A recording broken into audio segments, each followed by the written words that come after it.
Thank you for joining me here today. Incredibly privileged to speak and to follow up on Michelle's. Just to confirm, we as AOC Sport have made a Get On Side pledge, and we also send our members of staff as part of CPD to the Be Inspired conference as well, where they made some fantastic connections and we've been able to start that conversation with women in football and how we can work better together. So I'm going to talk to you about today is young people and equity in action. I'm just thinking about today's conference, the theme of today's conference, which is connecting communities. So just to take you to the community that I grew up in and where my journey started, so in terms of environment and opportunity. So this isn't actually too far from here. This is only down the Edgware Road at the end of Marble Arch. And those that are in the room from Active Westminster might know the Church Street ward in W2. So talking about equity, the Church Street ward just off Edgware Road is in the top 10% in terms of IMD and indices of multiple deprivation. So it's an area that suffers from high levels of deprivation. 40% of families are lone parent families in the Church Street ward. 33% are on free school meals, and 55% of adults in the Church Street ward classify as workless. But the reason I share this at the start of the presentation is because I came from a lone parent family. I was in receipt of free school meals, so I know just how important equity programs are for creating opportunities for young people. So just to take you to my environment first and where I started, just to show you the importance of equity programs, and I'll talk you through what we're doing around equity at AOC Sport. So AOC Sport, so hopefully those in the room would have done some work with AOC Sport. We have various functions within the organisation that we work with. Some of you, those that have been through General FE, may have played in some of our competitions, so that's what we're known for, Association of Colleges Sport. We're the largest competition provider within further education. We also have a partnerships and policies team that works closely with some of those listed on the board. We are a systems partner of Sport England.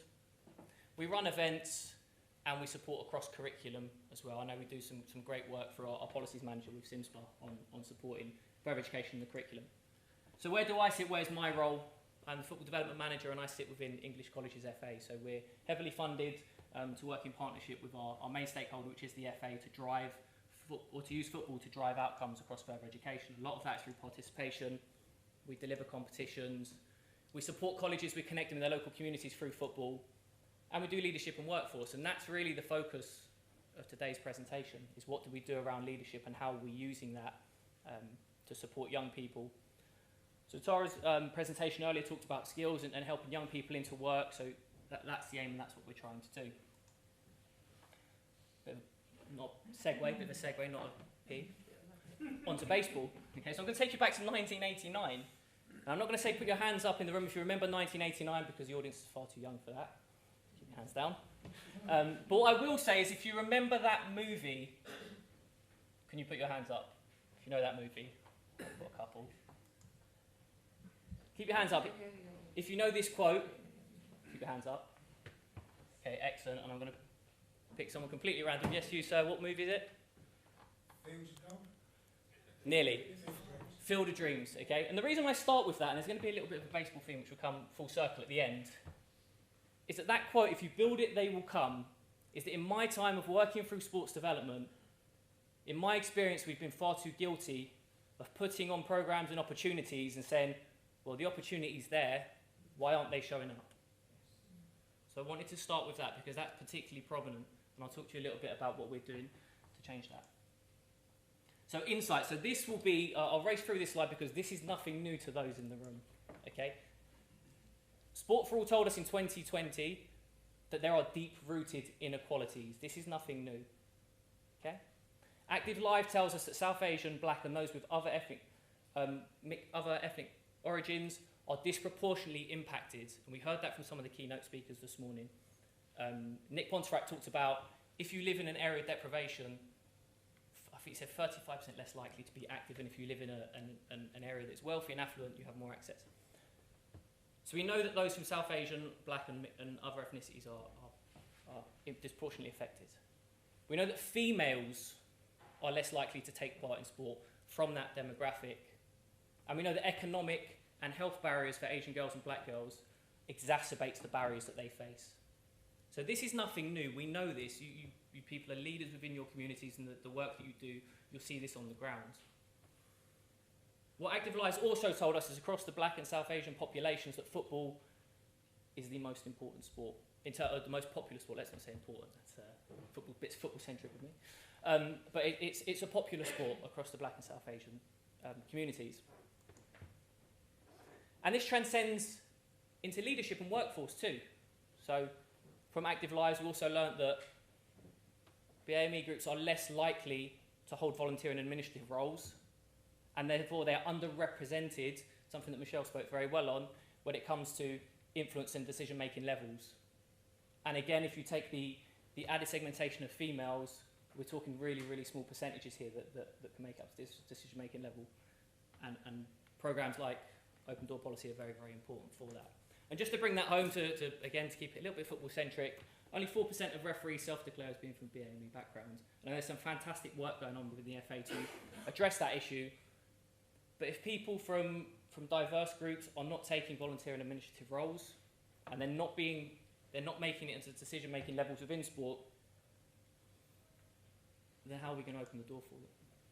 So we know that there are differing motivations and barriers for specific audiences, and that's what we're trying to do.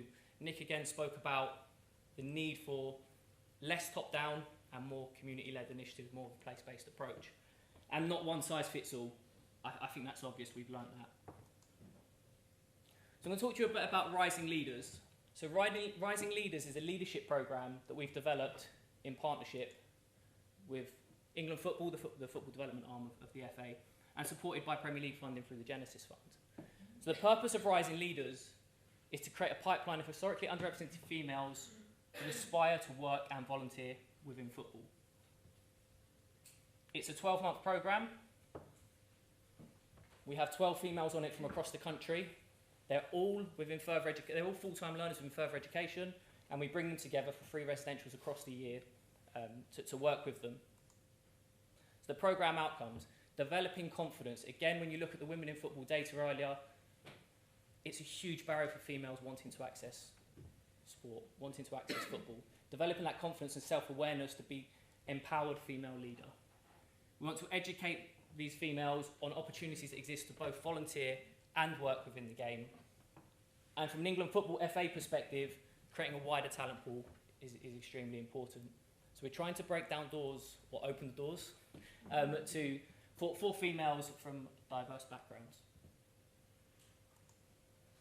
So what does it mean in words? So these are some of the words that came back. So these are some of the adjectives that came back from last year's programme.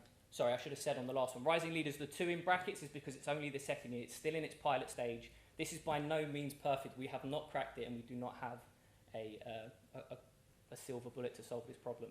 But I'm just going to share with you some of the things that we're doing. So we've just had year 2.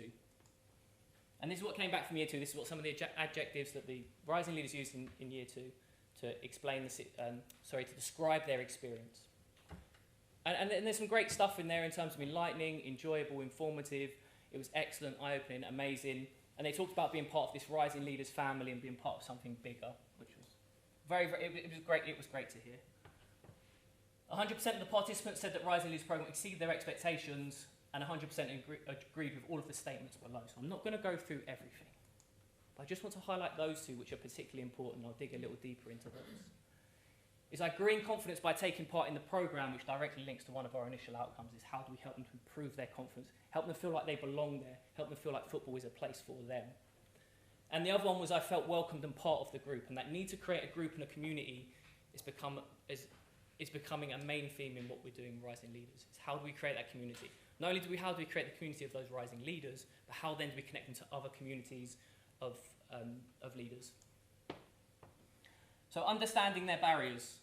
So what we did was we spoke to them when they first arrived on the first residential, and we said to them, well, what are the barriers for accessing football for you, your peer group, girls of your age, girls from your demographic, and girls from your community?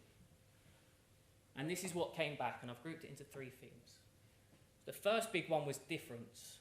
They are very, very aware that they are different, the girls on this programme. And when it comes to performing, whether it be playing football or volunteering in football, it creates fear of making mistakes, which we're working with them on. When I play, I have butterflies, so I don't know what the other teams are going to do or think, because most of the other opponents I play against are white. So these girls come from all over the country. Some of them come from very, very diverse areas, others don't. Racism, sadly, was a strong theme that came up, and again related to their time on the football pitch. So it's a massive barrier. It causes a lot of emotions. Some people don't want to play football as they would prefer to protect themselves from that environment. And that was really hard for us to hear, really difficult for us to hear in terms of racism. And the final one was role models.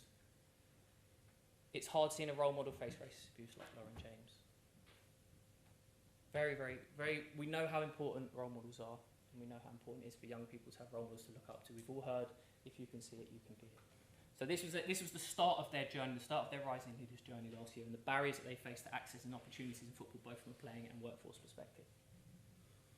So what did we do? We looked at creating the environment. What type of environment do we want to create? And I'm going to start just by talking to you a little bit about the people and who we use to facilitate. So I will say that the young people in the first year of Rising Leaders helped us design year 2. So at the end of each year, they then make changes to the next year. So this isn't a program that I created or people at AOC Sport created. We facilitated the space for these young people to tell us what they wanted in terms of their environment.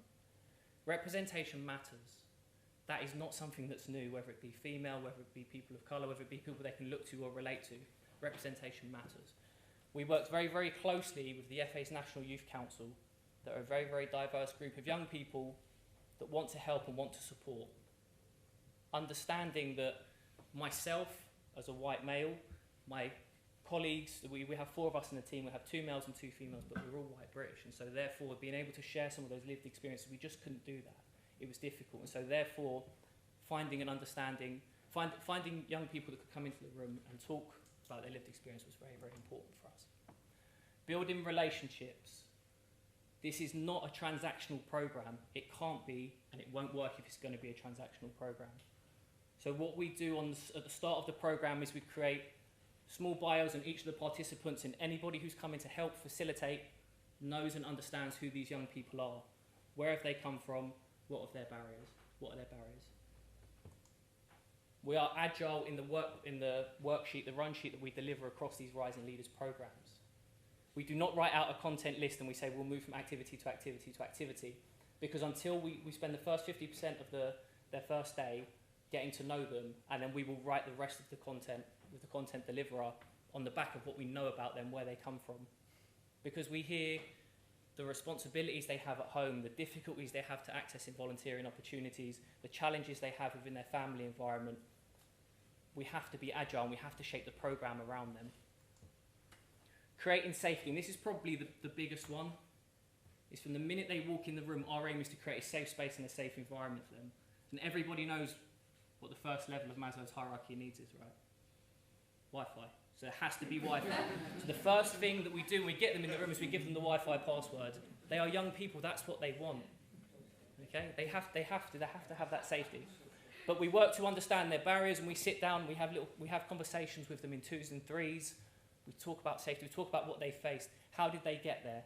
Was it a difficult journey for them? Did they have parents that drive, that drop them off at the door? Did they have to get 4 or 5 trains? Did they leave at 4 o'clock in the morning? And all of that shapes what we do and the environment that we create. And establishing trust is not easy, it's difficult. Some of these young people arrived to us last year with preconceptions of how they felt this leadership program was going to be. Some of them turned up because they thought it was just a football program, they would just kick a football about for 3 days. A little bit disappointed we had to change their approach on that in terms of establishing their trust. But very, very important. We do, some of the youth council members, they do workshops on personal identity, what it means to them. They talk about their backgrounds, where they're from, how many different countries they've lived in, to try and build some common ground and commonality to establish that trust with the young people. And establishing faith has been absolutely huge. And to those that have staff that deliver programs and equity programs, it's nothing new and it's not rocket science, but ensuring that the food is halal, ensuring that there are gaps in the program for prayer breaks. We had to, last year we had to send one of the young leaders out we had to call a taxi and send 2 members of staff for safeguarding reasons to take one of the girls because she wanted to go to church, and her parent would not send her to the leadership program unless we can guarantee that we could get her to a local church on Sunday. And that is that's just a flex that we have to make, and that ties into building, creating safety and establishing trust. So that's the people. That's what we're trying to do in terms of the people that are in the room. And in terms of the place, what does the room look like? Insight through games. Nothing that we do is sitting down with a piece of paper and writing. It's a creative space that we're learning about. And the first thing we get them to do when they arrive is to create a multimedia board. We give them glitter, we give them pipe cleaners, pens, stickers, and we learn about them. Who are they as people? What are their dreams? What are their aspirations? Where do they want to go? And these mood boards become almost like individual learner plans, ILPs, throughout the session, throughout the time that we have them across the year. Commensality, which is a new word that I learnt this week. I didn't know that, but that is, for those that don't know, that is bringing people together over food. We get them there for a late morning, and the first thing we do with them is we sit down and we eat lunch. And in every culture, that is important. No, it doesn't matter about your background. Sitting together and breaking bread with people is very, very important. So commensality is what we do. We always eat together. We have set times where we do that and we provide the food. And that links to creating a community, because we want these girls to feel like they're part of a community. The accommodation that we use, that it has mini flats, so there's 3 bedrooms and a sort of social area. And that's their community, that's their space. A lot of them share bedrooms at home, a lot of them have to look after younger siblings. That's their time to just be them, and that'll come through later. We remove their barriers, so we book their travel for them, which I know some people think, that's a lot. It does take a lot. We found a third person company to deliver that, but we remove as many barriers as we can from them. We're all sports development experts within this room. We know the barriers that young people face, we know the barriers that people from areas of deprivation face, and we remove as many of them as possible to make it as easy for them to get there. Just to put it in perspective, one of the people we currently have on Rising Leaders had her phone confiscated 2 weeks ago by her dad. Can you imagine how difficult it is to communicate with that person and make sure that they're going to turn up when they don't have a phone? So we're in communication with our college, the college lead there, and he's running up and down the hallway trying to find her to get her to sign the consent forms that we need her to sign. But these are barriers that we have to flex around. Shared identity. Anybody who's worked with young people before will know they want kit, always kit. Somebody made a comment back in there about not giving out kit anymore. Shared identity, so it's more than just kit, it's about everybody being the same part about creating a community. And this one was one of our big learnings from the first iteration pilot of Rising Leaders. We want to avoid the goldfish bowl. We don't want the young people to feel like they're being watched and observed at every turn. And so we manage the numbers of people that are in the room at any one time. We may have other people that drop in from the FA or from other stakeholders that want to come and be about. But if they're going to be in that room, they have to contribute, they have to get involved. There will be no people stood on the side of the room watching, because we don't want it to feel like a goldfish bowl. And these were the outcomes that we got from Res 1. And I started with this quote because this was the most prominent quote for me, because I felt really safe here. And I've said that you will not break down the barriers of young people, you will not get the buy-in if you cannot create a safe space for them. I don't know if that's just because we gave the Wi-Fi password. I have no other details than that, but they felt safe, which was excellent. And what we noticed from these quotes, and this is just after Residential 1, so this was just 3 days, 2 nights, was that suddenly difference became a strength. The thematic issue of difference at the start was that they felt different and they knew they were different, but now we were starting to see quotes after 3 days. I got to meet people from different backgrounds and express how I feel. I'm being treated like an individual, and I don't have to shift my personality within this group. Role models came across as a massive theme after Residential 1, but now the role model wasn't Lauren James. It was the people on the course. They were finding role models. It's not that common that you see a lot of ethnic people into football, especially girls. It's a really nice feeling. The young person that said that wouldn't see many people that looked like her playing football in her college or in her community. So it's been so different not to be the minority. It's helped me so much. We would have different ethnicities. It's easier to relate because we've been through the same challenges. So outcome 3. I don't know if the sound is linked up, so I'm going to give this a go. Now, as some of you would have realised, I'm not a female. Okay? In an ideal world, I would have been able to invite the member of staff that leads on this up to talk about Rising Leaders. But Rising Leaders, as luck would have it, is currently happening now in Swindon with our new cohort for year 3. So, in absence of being able to get any Rising Leaders up to speak, or any young leaders, Rising Leaders, or any of my female members of staff, I have just put together a small video which shares some of their experiences from last year, and I'm hoping the sound will work. Are you recording? There you go. I just failed it. I just failed it. Wait. Being a part of Rising Leaders has allowed me to look at so many different opportunities in sport and the amount of opportunities that there are. I just need to know how to get them, and also just building amazing connections with This experience was amazing. Like, it's like weird, but weird in a good way. It was fun. It was enjoyable. Learned some really important life skills that you could use in the future. Nice. Are we still recording? Yeah. Yeah. Well, not all the same. Not one single person that has done it this year has been the exact same as someone else has been. You might have same ethnicity or whatever, but not one single person is the exact same. Not one. For me, I learned that football is a vast spectrum of inclusivity and opportunity. You don't have to play to be involved. And as a leader, you will learn how to make an impact in your own way. A title is not what makes you a leader. You do. So they're just some of the voices from the young people, and again, we work in FE, we work with young people all the time, and youth voice is very, very important to us. So I can stand here and tell you all day long about how proud I am of this programme and these people, but we prefer to have a youth voice to do it. So hopefully that brings to life, and that outcome was at the end of residential 3, so that's after we'd had them for 12 months, they've been part of the programme and everything that they've done.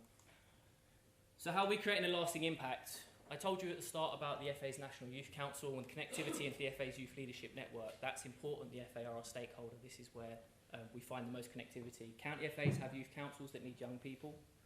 The regional youth networks need youth voices as well. So we have strong connectivity in the youth network, which links into volunteering within football. Last year's cohort, some of them have come back this year to facilitate future cohorts as alumni pass it on. Again, this is part of us building this bigger community. Access to further training, which is really easy for those that want to be referees and coaches, and not so easy for those that want to be sports lawyers, want to work in sports marketing.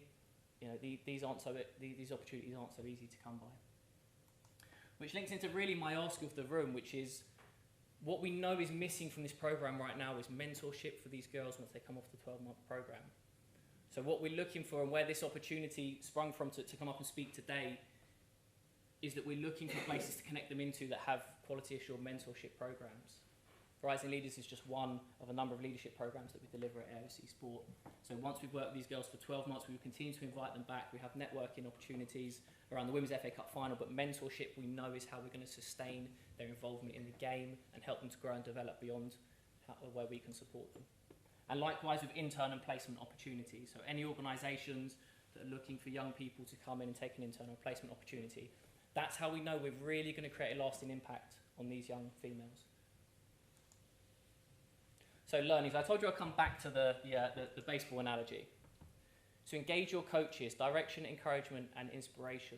These young people, none of them would have signed up without the support of someone at their college, without somebody who believed in them and said, that programme, I know exactly who's perfect for that programme.